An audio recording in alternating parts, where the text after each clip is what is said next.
ọ bụrụ na ị ma na ị na-aya ụkwara maọbụ na o nwere onye nke gị na-aya ụkwara nke ndị oyibo na-akpọ cough for a very long time, ikekwe ịnwana ọtụtụ mkpụrụ ọgwụ dị iche iche mana anya bụ ihe ekweghị ana nwanne m bịara m nso.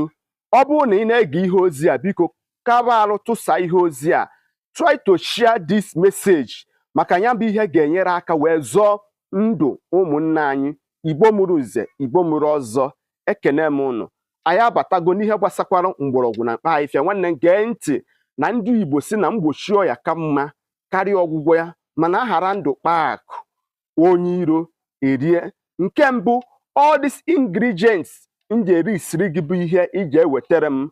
Ọ gara ịmakarịsịcha nke ukwuu na ọ bụrụ na ị wetara m mgbọrọgwụ akị inu bitter kola root, mana ọ bụrụ na ịfụ bitter kola root, biko jee chọwara m bitter kola seed akị inu. Wetara m akị inu opekata mpe na gafe ihe dịka 15 to 20 pieces nke unu na-afụ. Ihe a na-akpọ bụ akị inu ka ọ bụ neye. Ọ bụrụ na ị wetara m akị inu, then ime gịnị? Ị wetara m jinja. Ị wetara m jinja ụdị unu na-afụ. Ị wetara m gịnị? Ị wetara m garlic.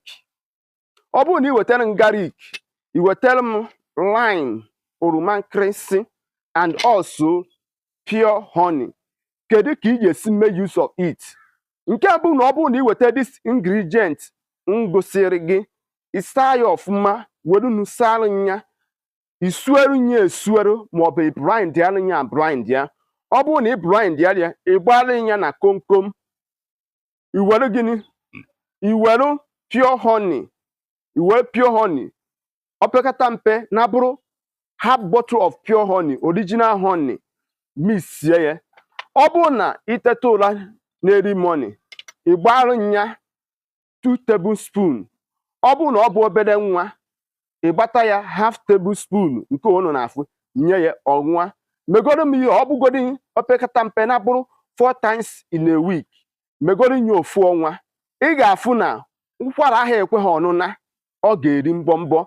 Maka na nke ikpeazụ a bụ onye rụ ụka ọfụ n'anya, onye ji inwe ogwugwu ọ ga-anwụrụ udo. A gwara gị sị gị na ọ bụrụ mgbọrọgwụ na abụọ maọbụ ịtọ ka dibịa ji aka ibe ya, na dibịa agwọka bụ na chi asị na ihe ga-eme, na ọ na-abụ dibịa gwụọ ole bụ na ọ na-asọ nsọ chi.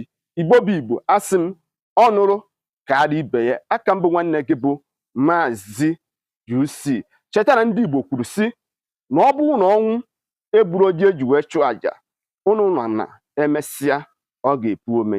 Igbo bụ Igbo, ka emesịa.